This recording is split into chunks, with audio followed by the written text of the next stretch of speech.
আমি ৰাতিপুৱা শুই উঠাৰ পৰা ৰাতিলৈকে এটা নিৰ্দিষ্ট শিডিউলত কাম কৰি থাকোঁ আৰু আজি মনুষ্যৰ সেই শিডিউল বহুত টাইট চলে, বহুত টাইট, ক'তো অকণো সময় নাই। শাৰীৰিকভাৱেও সময় নাই, মানসিকভাৱেও সময় নাই।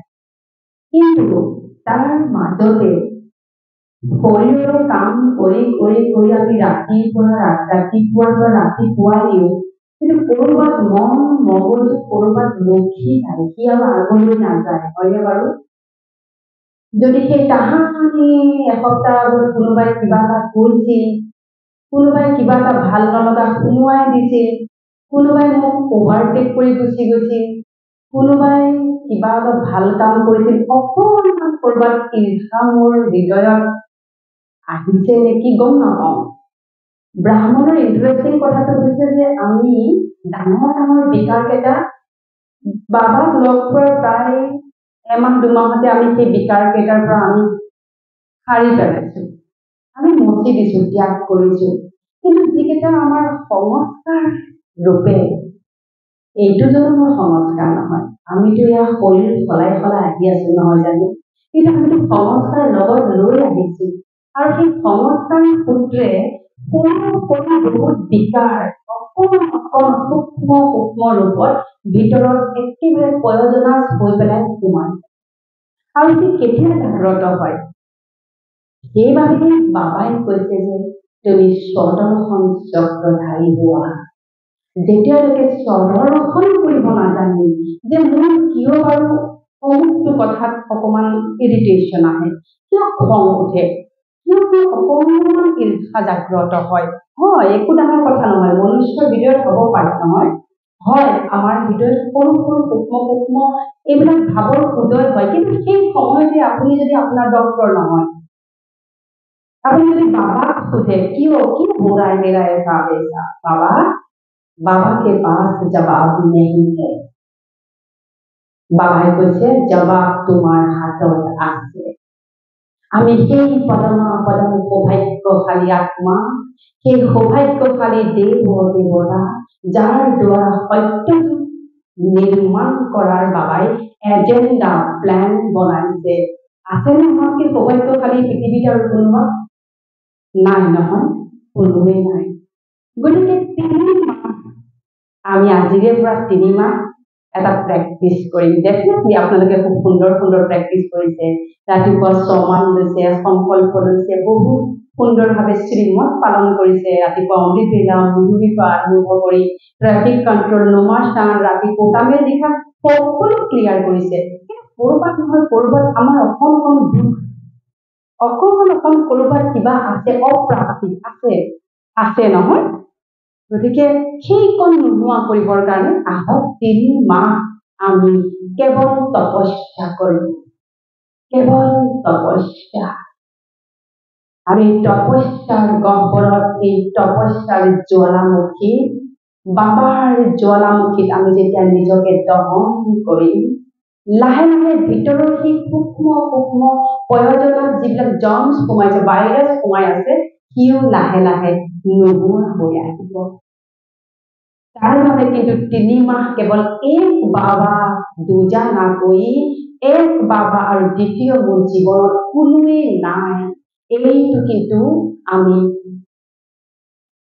সংকল্পত লৈ লোৱাটো আৱশ্যক। এফালে যোগ চলাই আছো, present back of the mind চলি আছে, অমুকলৈ যাব আছে, তমুকলৈ যাব আছে, সোনকালে শেষ হোৱাহেঁতেন, ইত্যাদি কথা যদি বহু পোৱালি স্কুললৈ পঠাব আছিলে, এইফালে মোৰ অফিচ যাব লাগে, এইফালে মোৰ ইমান কাম সিমান বজাত সিমানলৈ যাব লাগিব, অমুকক লগ ধৰিবলগীয়া আছে, আপোনালোকৰ যিখন ৰুটিন সেইখনক শ্বৰ্ট কৰি পেলাওক, একেবাৰে শ্বৰ্ট কৰক। মই নিজে এগৰাকী চাকৰিয়াল গৃহিণী, 2টা সন্তানৰ মাতৃ, ঘৰ সংসাৰ, মোৰ কি দায়িত্ব নাই, কিন্তু যিকণ সময় মই মোৰ কাৰণে ৰাখোঁ, কেৱল মই হৈ নাথাকো, এক বাবাৰ মই বুকুৰ মাজত সোমাই থাকোঁ আৰু মই পৃথিৱী দেখি নাপাওঁ, বাবাৰ মই চকুৰে পৃথিৱী চাবলৈ আৰম্ভ কৰোঁ। সেইটো হৈছে তপস্যা। সেই তপস্যাত সোমাব লাগিব। বহুত প্ৰাপ্তি আছে, আমি কিয় আজি প্ৰাপ্তিৰ হাত ধাৰ হোৱা নাই? বহুত চিনিয়ৰ জনে মোলৈ ফোন কৰি কয়, বেহেন মই 20 বছৰৰ পৰা জ্ঞানত আছো, মোৰ তপস্যা নালাগে, মোৰ প্ৰাপ্তি নাই, কিয় নহয়? সেই সৰ্বশক্তিমান আমাৰ শান্তিৰ প্ৰেমৰ সাগৰৰ লগত আমি বিলীন হ'ব পৰা নাই। ক'ৰবাত ট্ৰেফিক জাম আছে, ট্ৰেফিক জাম কোনবিলাক জানেনে? এই অমনি বমনি ওচৰ চুবুৰীয়াৰ বন্ধু বান্ধৱ লগ ভাগ এই মনুষ্যৰূপী ট্ৰেফিক জামে আমাৰ গোটেই সৰ্বনাশৰ মূল। সেইবাবেতো ব্ৰহ্মকুমাৰীজন প্ৰথম শাৰীটো কি? মই আত্মা, মই অজৰমৰ অবিনাশী। গতিকে তিনি শুই উঠিয়ে বোলে মুখ ধুও বাবাৰ চুবুৰী ন, শুই উঠিয়ে মই আত্মা, মই আত্মা, মই আত্মা। আৰু তাৰপিছত গোটেই সন্তান সন্ততি ঘৰৰ মানুহ সকলো আত্মা আত্মা আত্মা। ঘৰখন চাব ধৰক আপুনি, সকলো আত্মা শুই আছে, সকলো আত্মাই নিজৰ নিজৰ স্থান, সকলো আত্মা চাবলৈ আৰম্ভ কৰোঁ। কপালৰ কোমালত আত্মা বিৰাজমান। 3 দিনৰ পিছত আপুনি শুই উঠাৰ লগে লগে সেই আত্মিক যিখন যে আপুনি ভিজুৱেলাইজ কৰিছিল চকুৰ আগত প্ৰকট হৈ যাব। আজি বাবাই অব্যক্ত সংকেতত কৈছিল যে সৰু সৰু কথাত বিভ্ৰান্তি নামিবা, সমাধান স্বৰূপ বনা, সমস্যা স্বৰূপ নবনিবা। আমি যদি ব্ৰাহ্মণিক সমস্যা স্বৰূপ বনাওঁ, আমি যদি ব্ৰাহ্মণিক সমস্যা স্বৰূপ এই পৃথিৱীৰ কোটি কোটি জনতাক আমি কি আশ দিম, কি দিম তেওঁলোকক? আমি কি হৈ আমি কি দিম, নহয় জানো? গতিকে 3 মাহ শুই উঠিয়ে চাওকচোন, বিৰাট মজেদাৰ। আপোনাৰ 3 দিনৰ পিছত আপুনি শুই উঠাৰ লগে লগে এখন আত্মাৰ নগৰী আপোনাৰ চকুৰ সন্মুখত তীৰ বিৰাবলৈ আৰম্ভ কৰিব। আৰু মই আচৰিত পাইছিলো যেতিয়া সেইখন পৃথিৱী মই শুই উঠিয়ে দেখো, মোৰ এনেকুৱা লাগে মই কি দেখিছো, সঁচা নে মিছা? ৰাকেশ ভাইজিক ফোন মাৰো, উষা বেহেনজিক ফোন মাৰো, তেতিয়া বচ্চে তুম নই হো, বাবা বহুত কুछ সাক্ষাৎকাৰ करवाने वाले हैं। এনেকে মোৰ বাবাৰ লগত লগন আৰম্ভ হৈছিল। যিকোনো সময় পাই, ছেকেণ্ড পাই, গাড়ীত বহি আছে, এতিয়া বহি আছে কৰবাত, কেৱল বাবা বহিব হোৱা মানে মই বাবাৰ ওচৰলৈ পুৰা মাৰি যোৱা। আৰু কেনেকে উৰিম কেনেকে? যদি ভিতৰত আমাৰ অকণমান সেই ঋতুবিলাক থাকে, আমি উৰিব নোৱাৰিম। উৰিবলৈ হলে ভিতৰটো খালি কৰিব লাগিব, শৰীৰটো উৰিব নোৱাৰে, মন উৰিব লাগিব। কিন্তু মনতো যদি অকণ অকণ কৰবাত ট্ৰেফিক জাম লাগি আছে, মন উৰিব আকৌ সৰি পৰিব, মন উৰিব আকৌ সৰি পৰিব। যিটো উড়ন্ত কলা কিন্তু আমাৰ মাজলৈ নাহিব। ঠিক আছে, পৰিয়াল আছে, প্ৰয়োজন আছে, সন্তান সন্ততি অমনি বমনি বহুত টেনচন আছে, কিবা আছে। বাবাই কি কৈছিলে? হিম্মত কা এক কদম, হিম্মত কৰা, মোক কেৱল এটা কদম দিয়া, মই তোমাক 1000টা কদম দিম। পৃথিৱীত ইমান বেছি গ্যাৰেণ্টি কোনে দিব? আছে লৌকিকত আচলতে ইমান গ্যাৰেণ্টি দিয়া কিবা এনেকুৱা? আমি সেই হিম্মতৰ এটা কদম দিওঁতে কিয় বাৰু আমি ক্লিয়াৰ নহয়, আমি পবিত্ৰতাৰে দিব পৰা নাই? আমাৰ ক'ত ট্ৰেফিক জামটো আছে? ৰাতিপুৱা শুই উঠি মই আত্মা, 50% ট্ৰেফিক জাম ক্লিয়াৰ। কিহৰ কাৰণে? কোনোবাই মোক অভাৰটেক কৰি গৈছে, তাকো মই আত্মা দেখিম। কোনোবা মোৰ পিছত আছে, তাকো আত্মা দেখিম। মোৰ সোঁৱে বাৱে আছে, তাকো আত্মা দেখিম। সকলোকে আত্মা দেখিম। যদি আত্মা দেখিম, আমাৰ মৌলিক গুণ আৰু কোৱালিটি একেই। আমি সমান আমি ইকুৱেল। আগত কিয় গৈছে? কাৰণ তেওঁৰ ভিতৰত ট্ৰেফিক নাই, তেওঁৰ ভিতৰত প্ৰব্লেম নাই, তেওঁ পবিত্ৰ হৈ গৈছে, উৰিছে। সেইকাৰণে ময়ো তেওঁক চাইছে, ময়ো উৰিম। যেতিয়া কোনোবাই আমাক আগুৱাই যায়, উদাহৰণস্বৰূপে মই জ্ঞানত আপোনালোক সকলোতকে একেবাৰে জুনিয়ৰ, মোৰ 2 বছৰ হৈছে জ্ঞান। আৰু এই 2 বছৰত মই কেৱল উৰো আৰু আহো, মোৰ তাত ট্ৰেফিক জাম থাকিব নোৱাৰিব। মই এনেকুৱা ধৰণৰ কথা নাপাতি যি মোক ট্ৰেফিক জাম কৰিব পাৰে। গতিকে নিজৰ যিটো শিডিউল টাইট হ'ব লাগিব। কি টাইট? অমুকত যোৱা, তমুকত যোৱা, সেইবোৰ টাইট নহয়। মই ষ্ট্ৰিক্ট হ'ব লাগিব মোৰ পলিচিত। কোনোবাই কাৰোবাৰ কথা কৈছে, মই ব্ৰাহ্মণ, মই বাবাৰ সন্তান। কাৰোবাৰ কথা শুনাটো কিমানেই পাপ। শুনাটো সিমানেই পাপ দেই। গতিকে আজিৰ পৰা আমি কিছুমান নিজৰ পলিচি বনাম। প্ৰথমতে 3 মাহ আপোনালোকে প্ৰেক্টিচ কৰক। শুই উঠিয়ে একো ক'ব নালাগে, মই আত্মা, মই নিৰাকাৰ পৰম পিতা পৰমাত্মাৰ সন্তান, মোৰ ঘৰ পৰম ধাম, মহাজ্যোতি বাবাই মোক চাই আছে। আৰু যেতিয়া আপুনি চাই আছে বুলি আপুনি অনুভৱ কৰিব, ভিজুৱেলাইজ কৰিব, বাবা আহি আপোনাৰ সন্মুখত প্ৰকট হ'ব। অনুভৱ কৰা যাবে, নিশ্চয় অনুভৱ কৰিছে। দ্বিতীয় সমান, মই পৰম কল্যাণকাৰী আৰু মই পৰম পবিত্ৰ আত্মা। মোৰ কাৰোৰে প্ৰতি কোনো ধৰণৰ অকণো খুব মোৰ ভিতৰত নাই। মই সকলোৰে প্ৰতি সমান আৰু সদা কল্যাণকাৰী। মই সকলোৰে প্ৰতি নিশ্চিতভাৱে অন্তঃকৰণেৰে শুভকামনা, শুভভাৱনা আৰু সদিচ্ছা ৰাখো। মই সকলোকে সহযোগ কৰোঁ আৰু মোকো সকলোৱে সহযোগ কৰে। মই কাৰ্মিক একাউণ্ট সূত্ৰে যি মোৰ স্বামী স্ত্ৰী পাইছো, যি সন্তান সন্ততি পাইছো, মই যি ব্ৰাহ্মণ পৰিয়াল পাইছো, সেয়ালৈ মই বহুত সন্তুষ্ট। তাৰ বাবে পৰমাত্মা তোমাক কোটি কোটি ধন্যবাদ। তোমালোক যেনেকৈ মোৰ বাবে শ্ৰেষ্ঠ, তোমালোক যেনেকৈ তোমালোকে পিতাৰে সন্তান, আমি আচল অৰ্থত ভাই ভাই। এইটোহে আমাৰ আচল পৰিয়াল। এইটোহে আচল পৰিয়াল। নহলে লৌকিকত এনেকে বহি থাকিলে ইমান চাইলেণ্টত কিবা মিটিং কৰাৰ সম্ভাৱনা আছেনে বাৰু? মানে আমি সেই জ্ঞানী যোগী, আমি সত্য যোগী আত্মা। সকলোৱে কওক মনে মনে, মই পৰম শক্তিশালী সত্য যোগ নিৰ্মাণকাৰী মই আত্মা, বাবাৰ বিজয় তাকত নসীন আত্মা, মই বাপ সমান আত্মা। সমান কিন্তু বহুত উচ্চ কথা দিব।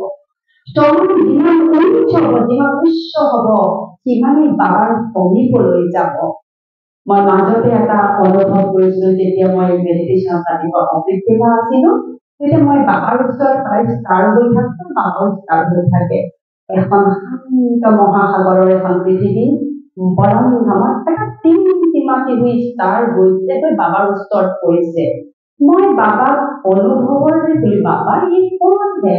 तो बाबा कहते ये मेरी महारथी संतान है, आज मैंने इनको गोद लिया है। और তাৰ পিছত মই খবৰ পাইছো কবিতা বেহেনজী অব্যক্ত হৈছে।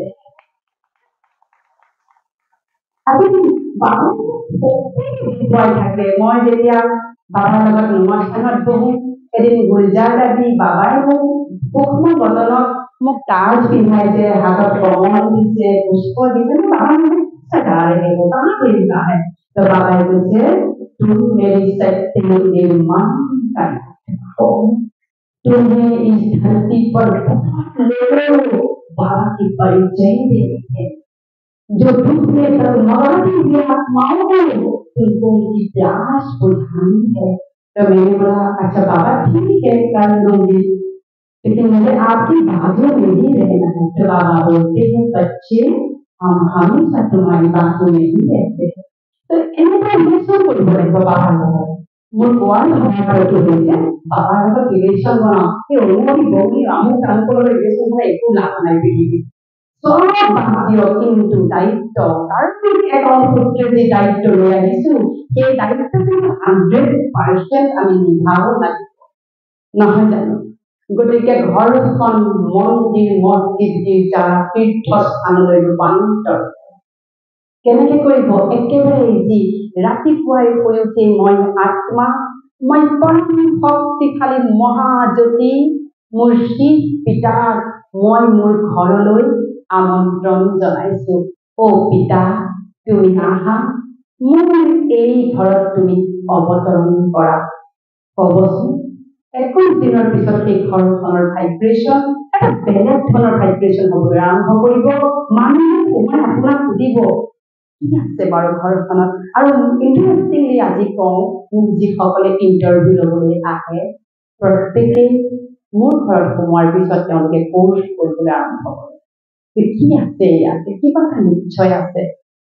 দিব্য অনুভূতি দিবি নীতি এই পৃথিৱীত চবতকে শ্ৰেষ্ঠ যিটো মহাশক্তি ডিভিনিটি দিব্যতা আৰু পবিত্ৰতা মোক কাৰোৰে পৰা একো নালাগে নেক্সট সমান মোক কাৰোৰে পৰা একো নালাগে মই সৰ্বশক্তিৰে ভৰপূৰ আত্মা মোক পৰম পিতা পৰমাত্মাই মোক সকলো শক্তিৰে মোক ভৰপূৰ কৰি ৰাখিছে একচেপ্ট কৰিব লাগিব মোক ৰাখিছে যদি কাৰোবাৰ অকমান কমি কমজোৰি আছে মোক ৰাখিছে মই বাবাৰ শ্ৰেষ্ঠ সন্তান দে সমানসমূহ কিন্তু ষ্ট্ৰং হ'ব লাগিব গতিকে 3 মাহ এনেকৈ আপোনালোকে সমান লওক সমান যেতিয়া নিজে নিজক মান দিম সেই সৰ্বশক্তিমানৰ ওচৰত সৰ্বশক্তিমানৰ সান্নিধ্যত আমাক আৰু বেলেগৰ সন্মান লাগে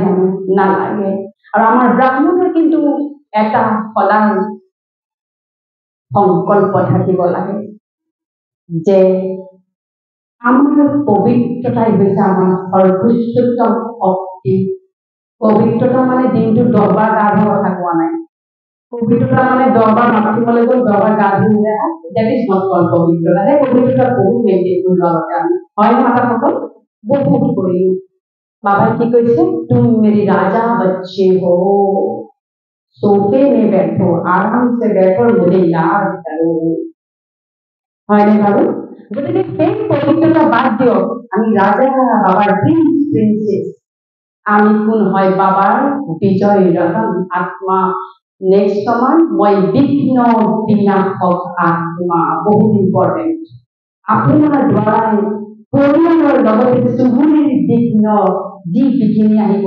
সকলো নোহোৱা হৈ যাব গেৰেণ্টেড ৰাতিপুৱাই ক'ব মই বিঘ্ন বিনাশক আত্মা মই সকলো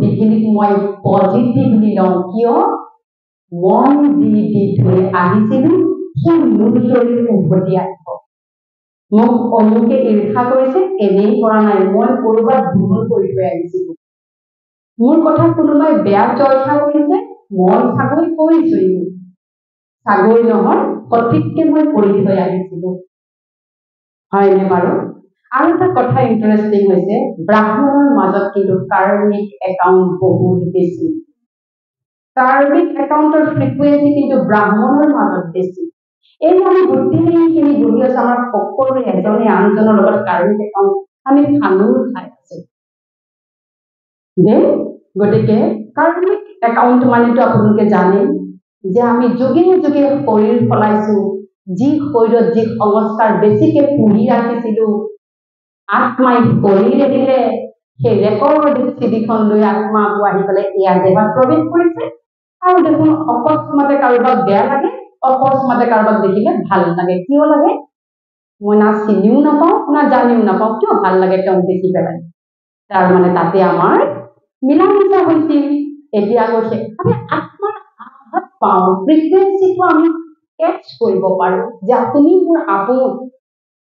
মোৰ আপোন সেই ফ্ৰিকুৱেঞ্চিটো আমি কেচ কৰিব পাৰোঁ গতিকে 3 মাহ ঘৰতে আমি আচল সন্ন্যাস জীৱন যাপন কৰোঁ আহক 3 মাহ কোনেও যেন আমি যেতিয়াই পৰৰ চৰ্চা বা নিন্দাৰ কথা আহে এটা কথাই ক'ব মই নাপাতো দেই মই অলপ ব্ৰতত আছো বাবাই বেয়া পাব সৰলভাৱে ক'ব সৰলতা আৰু সহজতা আমাৰ অলংকাৰ এই তুমিও নাপাতিবা দিয়া বাবাই বেয়া পাব শুনি আছে নহয় এই চব ড্ৰামা একোৱে চলি আছে একো নহয় তেওঁৰ বহুত উন্নতি হওক তেওঁ বহুত আগুৱাই যাওক আমাৰ শুভকামনা আছে এনেকে ক'বচোন যিমান সহজ যিমান আমি খুব বেছি চিম্পল হাৰ্টেড হওঁ সিমানে বাবাই আমাক নিবাস কৰে যিমান ক্ৰিটিকেল মাইণ্ডেড হওঁ যে আমি কথাটো নকৰোঁ তাত সহযোগ নকৰিলোঁ কিন্তু মই ইয়াত ৰাখি থৈছোঁ তাৰ সমান কিন্তু সৰ্বনাশ নাই গতিকে কথাৰ পৰা যেতিয়া আপোনাৰ বাচিব মন আছে ঈৰ্ষা বিদ্বেষ জ্বালা যন্ত্ৰণা দুখ অসূয়া অশান্তি এইবিলাকৰ পৰা যদি বাচিবলৈ মন আছে নিজকে সম্পূৰ্ণ অকলশৰীয়া কৰি পেলাও মই অকলশৰী জ্ঞানলৈ আহিছিলোঁ কাৰোবাৰ লগত আহিছিলোঁ জানো কোনোবাটো নিমিত্ত বনিব লাগিব কিন্তু চিলেকশ্যন কোনে কৰিছিলে নিৰাকাৰ পৰম পিতা বাবাই মোক সিলেকশ্যন কৰিছে। সেই অহংকাৰ আছেনে আপোনাৰ? ভগৱানে মোক সিলেকশ্যন কৰিছে, কওকচোন এবাৰ। বাবাই মোক সিলেকশ্যন কৰিছে। আমি নিমিত্ত, কোনোবাইতো কাৰোবাৰ বাট দেখুৱাবই লাগে, কিন্তু আমি নিমিত্ত। আমাক কোনে সিলেকশ্যন কৰিছে? সৰ্বশক্তিমান অলমাইটি অথৰিটি ঈশ্বৰ আল্লাহ গড ভগৱান বাইবেল যি নামেৰে নামাতক কিয় আমাৰ শিৱ পিতা পৰম পিতা পৰমাত্মাই আমাক নিৰ্বাচন কৰিছে। এনেই নিৰ্বাচন কৰা নাই, খাইবলৈ ক'বলৈ সত্য যুগৰ দুনিয়াৰ ফাউণ্ডেশ্যন বনাই আছো আমি। একোজন নহলে 33 কোটি কেনেকে হ'ব? কেনেকে হ'ব বাৰু? সেই নিচা আছেনে? আমি সেই দেৱ দেৱতা হওঁ, আমি মন্দিৰত গৈ পেলাই আকৌ আমাৰ আইডলতকে বেলেগে পূজা আছেনে? সেইটো নিচা নিচা থাকিব লাগিব দেই। গতিকে বাবাৰ আমি সেই উপযুক্ত উৎকৃষ্ট শ্ৰেষ্ঠ সন্তান। নিজকে ক'ব ৰাতিপুৱা, I am the best version of myself. মই পিতাৰ শ্ৰেষ্ঠ সন্তান। মই যেনেকুৱাই মই পিতাৰ কাৰণে শ্ৰেষ্ঠ। আৰু নিজকে স্বদৰ্শন কৰিব। কি কথাৰ কাৰণে বাৰু মই এনেকুৱা কৰো? কি কথাত মোৰ পটককে খং উঠে? কি কথাত মোৰ অকমানতে কিবা এটা ভাৱ, বেয়া ভাৱ আহি যায়? এই সময়তে তাক কিন্তু মাৰিব লাগিব। যদি ঈৰ্ষা আহিছে 10 বাৰ 21 বাৰ ক'ব, মই পৰম কল্যাণকাৰী, মই পৰম কল্যাণকাৰী, মই পৰম পবিত্ৰ আত্মা, মই বাবাৰ সন্তান, মই সত্যযুগ নিৰ্মাণকাৰী, মই বহুত ওপৰলৈ যাবলগীয়া আছে। সকলো আত্মা, সকলো মোৰ ভাই ভাই একদম ক'বলৈ আৰম্ভ কৰিব। আৰু দ্বিতীয়তে এটা কাম কেতিয়াও নকৰিব, কেতিয়াও অকল ব্ৰাহ্মণৰ কথাই নহয়, নন ব্ৰাহ্মণ পৰিৱেশ পৰিস্থিতি, এতিয়া চৰকাৰ কিবা চেঞ্জ হ'ব কিবি, এইবিলাক আমাৰ আলোচনাৰ বিষয়বস্তু নহয়। আমাৰ এটাই বিষয়বস্তু, কেনেকে নিজকে দেৱী দেৱতা বনাম দেই। আমাৰ সেইবিলাক বিষয়, সেইবিলাক আমি আলোচনাই কৰিলো, কি আহিব আৰু নহয় জানো যে মই দেৱ দেৱতা। আপুনি কেৱল সংকল্পৰ সিদ্ধি বাবাই কৰিব। অতদিনে কৰোৱাই আছে বহু বহু ডাঙৰ ডাঙৰ হস্তি মহাৰথীয়ে সেই অনুভৱ সদায় শুনোৱাই আছে।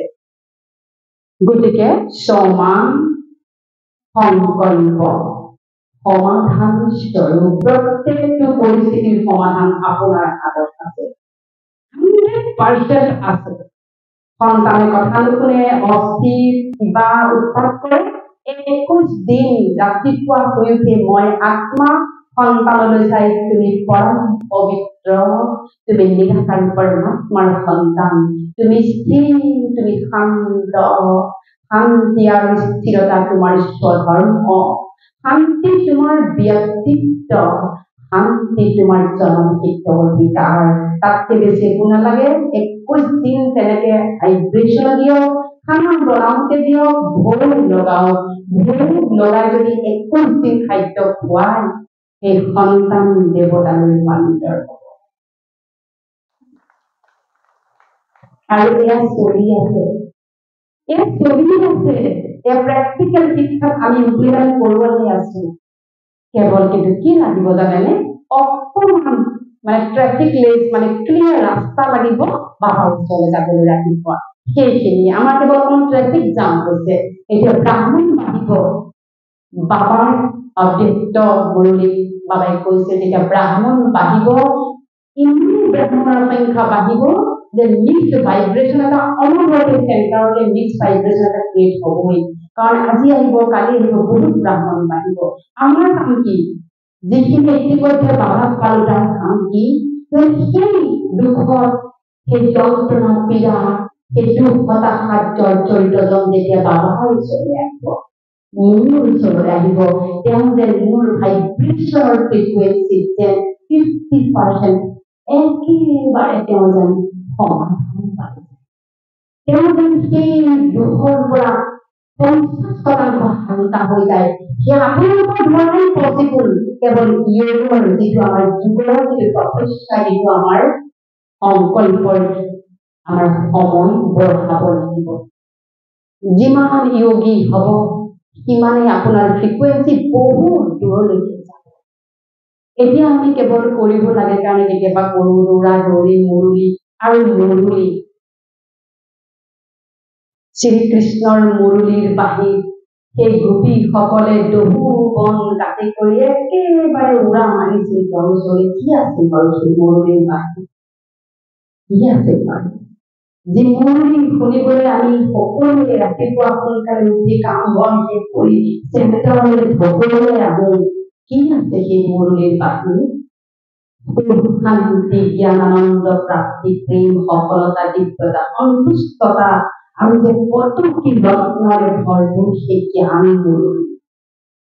জ্ঞান মুৰলী শুনা আৰু পঢ়া কৰি এটা পইণ্ট কোনোবা এজনক বুজোৱাটো একান্ত কিন্তু আমাৰ কৰ্তব্য। তেতিয়া কি হব? আপুনি বিজি থাকিব, তাৰমানে আপুনি আল্টিমেটলি কি কৰিব? এই 20 বছৰৰ শিক্ষাটো 3 মাহতে 20 বছৰৰ যিটো শিক্ষা অকমান লেহেমকে আমি চলি আছিলো, সকলোৱে নহয় বাৰু, কিন্তু আমি কি কৰিম? 3 মাহতে আমি আয়ত্ত কৰিব। 3 মাহত PhD পাই যাব। 20 বছৰ পোৱা নাছিলো, কিন্তু এলাহ তাৰমানে 20 বছৰ অকমান আলস্য আহিছিল, বিভিন্ন বিকাৰে লগ দিছিল, আকৌ অকমান ড্ৰাইভাৰ কৰি গলো, আকৌ কোনোবাই টানি আজৰি আনিলে, চলি আছিল আৰু এই নগলে বাবাই বেয়া পাব কিজানি। আৰু এসময়তো আমাৰ এনেকুৱা হৈছে বাবাই বেয়া পাব নেকি, সেইটো ভাবতো আহিবলৈ আৰম্ভ কৰিলো। বাবাই আপুনিয়ে বেয়া নাপায়। বাবাই কৈছে তোমাক ভাগ্য বনাবলৈ মই এটা সঠিক সময় আৰু তোমাক এটা মই কি দিছো, এটা মাৰ্ক দিছো। তোমাৰ তুমি যদি বলো মই তোমাৰ লগত থাকিম। সেইবাবে ভক্তিমানৰ কি দিলে কোনো আমি কি কৰো? মই শান্ত স্বৰূপ। আৰু ভক্তিমানৰ কি কয়? হে ভগৱান, মোৰ জীৱনত শান্তি দিয়া। কিমান টকা? মই জ্ঞান স্বৰূপ, মই আনন্দ দিব্য স্বৰূপ, মই প্ৰেম স্বৰূপ, মই সমাধান স্বৰূপ, মই সফলতা সন্তুষ্টতা মোৰ। এনেকুৱা ধৰণৰ শব্দবোৰ নিজৰ স্মৰণত ৰাখিব। মই হওঁ, মই যদি নহয় মই হওঁ। Acceptance লাগিব। অষ্ট শক্তিৰ প্ৰথম শক্তি পাৱাৰ অফ acceptance। গ্ৰহণ লাগিব। মোক কোনোবাই কাষৰলৈ হিংসা কৰে, অমুকে বেয়া পায়, তমুকে কিবা কৰিছে, তমুকে লেখ পুলি কৰিছে, ইটছ অকে। সকলো কল্যাণকাৰী পৰম পিতাৰ পৰমাত্মাৰ সন্তান।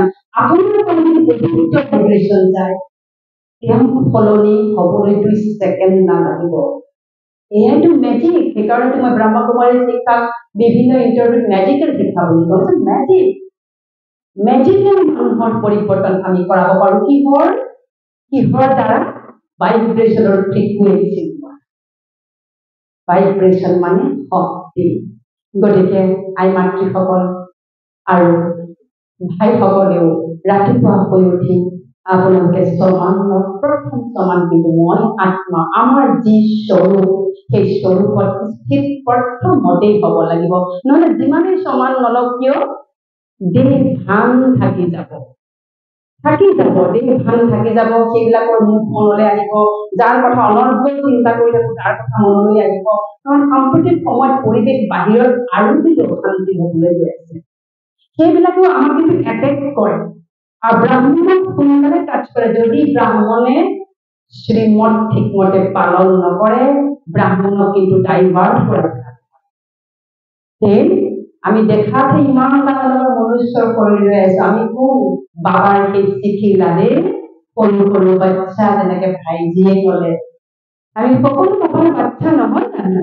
লৈহে আছো শৰীৰটো। সেইকাৰণে কথা পাতিলে সদায় বাবাৰ লগত পিতা আৰু সেই বাচ্চা সন্তানৰ নিচিনাকে কথা পাতিব লাগে।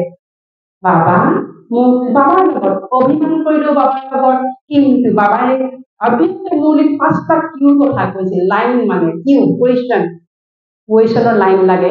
তাৰে এটা কৈছিলে বাবাই মানে বাবাই কৈছে মোক সকলোৱে मेरे साथ ऐसा क्यों हो रहा है, मुझे वो क्यों नहीं पसंद है, वो मुझसे क्यों ईर्ष्या करते थे। बाबाई কৈছে কিউ বিলাকৰ লাইন মোৰ ওচৰত নহব, মোৰ তাত সমাধান নাই। কিন্তু আমাৰ হাততে আছে। কিয় কৰিছে? মই দি থৈ আহিছিলো। ফুল ষ্টপ। এটা কোনে ঠিক কৰিব লাগিব? মন ঠিক কৰিব লাগিব। কিয়? মন সৰ্বশক্তিমান, মই শ্ৰেষ্ঠ। কিয় প্ৰশ্ন উত্তৰ ইমান নিজৰ হাততে আছে। গতিকে আপোনালোক পদম সৌভাগ্যশালী बाबार दिल तक नशी विजय रतन विघ्न विनाशक मुरलीधर আৰু কিমান যে বিশেষণৰে বিভূষিত আপোনালোক সেই পৰমাপৰম সৌভাগ্যশালী আত্মা আৰু আপোনালোকৰ দ্বাৰা আমি নৱযুগ নতুন যুগ সত্য যুগৰ আমি সকলোৱে মিলি বাবাৰ লগত আমি সত্য যুগ নিৰ্মাণ কৰিম সেই প্ৰতিশ্ৰুতি আজি সকলোৱে লওঁ সকলোৱে কওঁ মই নৱযুগ নিৰ্মাণ কৰ্তা মই নৱযুগ নিৰ্মাণ কৰ্তা মই বিঘ্ন বিনাশক আত্মা কেৱল মোৰ জীৱনৰ বিনাশেই নহয় মোৰ ঘৰ সংসাৰৰ বিনাশেই নহয় মোৰ চুবুৰীৰ পৰা লৈ মোৰ ৰাজ্যৰ পৰা লৈ মোৰ দেশৰ পৰা লৈ সমগ্ৰ বিশ্বৰ বিঘ্ন বিনাশক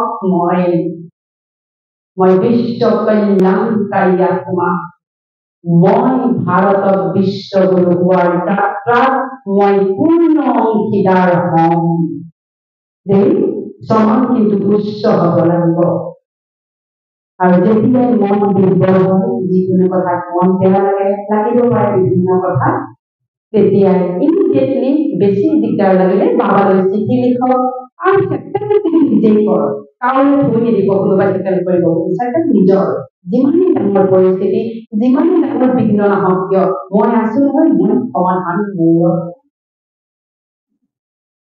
আৰু আমাৰ ব্ৰাহ্মণৰ মাজত একত্ৰতাটো ব্ৰাহ্মণৰ মাজত মৰম চেনেহ মিলা প্ৰীতি এয়া দেখিয়েতো আজি লৌকিকত বহু মানুহে এই ব্ৰাহ্মণ পৰিয়ালক আজি অনুসৰণ কৰিছে আহিছে আজি ৰিচেণ্টলি এজন নতুন বাবাৰ বাচ্চা মাত্ৰ 3 দিন হৈছে জ্ঞান মোৰে লৌকিক দেৱৰ তেওঁ কৈছে বাহ ইমান নিস্বাৰ্থভাৱে সকলোৱে সেৱা কৰে কাৰো মুখত মাত নাই লাগে আছো কি অনুভৱ 3 দিনীয়া বাচ্চা কেনেকৈ অনুভৱ কৰিছে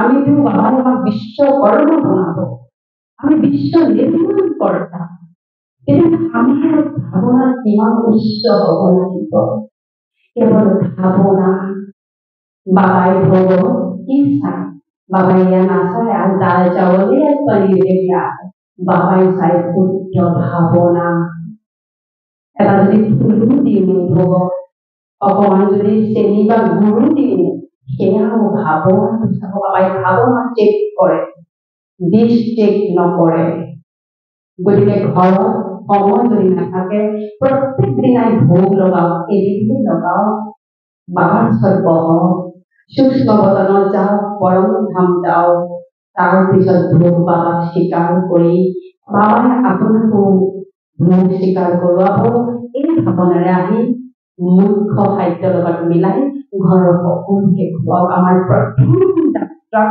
পৰিয়ালটোক আমি কিন্তু ঈশ্বৰমুখী বনাব পাৰিব লাগিব যে গতিকে যেতিয়া পৰিয়ালটো যেতিয়া বাবাৰ তত্ত্বাৱধানত আহি যাব আমি লাহে লাহে লাহে লাহে আমি কি কৰিব পাৰিম আমাৰ সেৱাৰ সম্প্ৰসাৰণ কৰিবলৈ পাৰিম গতিকে মই আৰু বিশেষ দীঘলীয়া নকৰোঁ বুলি ভাবিছোঁ কাৰণ আমাৰ বিভিন্নটা আজি প্ৰগ্ৰেম আছে আজি আমাৰ আদৰণীয় অতি স্নেহী সৰিতা বেহেনজী আজি সমৰ্পণ দিৱস সেই উপলক্ষে সাংস্কৃতিক আমাৰ অনুষ্ঠানৰো আয়োজন কৰা হৈছে বুলি হয় গতিকে মই আৰু বেছি সময় নলওঁ যদি কোনোবাই প্ৰশ্ন কৰে মাত্ৰ 2টা প্ৰশ্ন মই ল'ম যদি আশা কৰোঁ তৎক্ষণাৎ ক'লে অসুবিধা হ'ব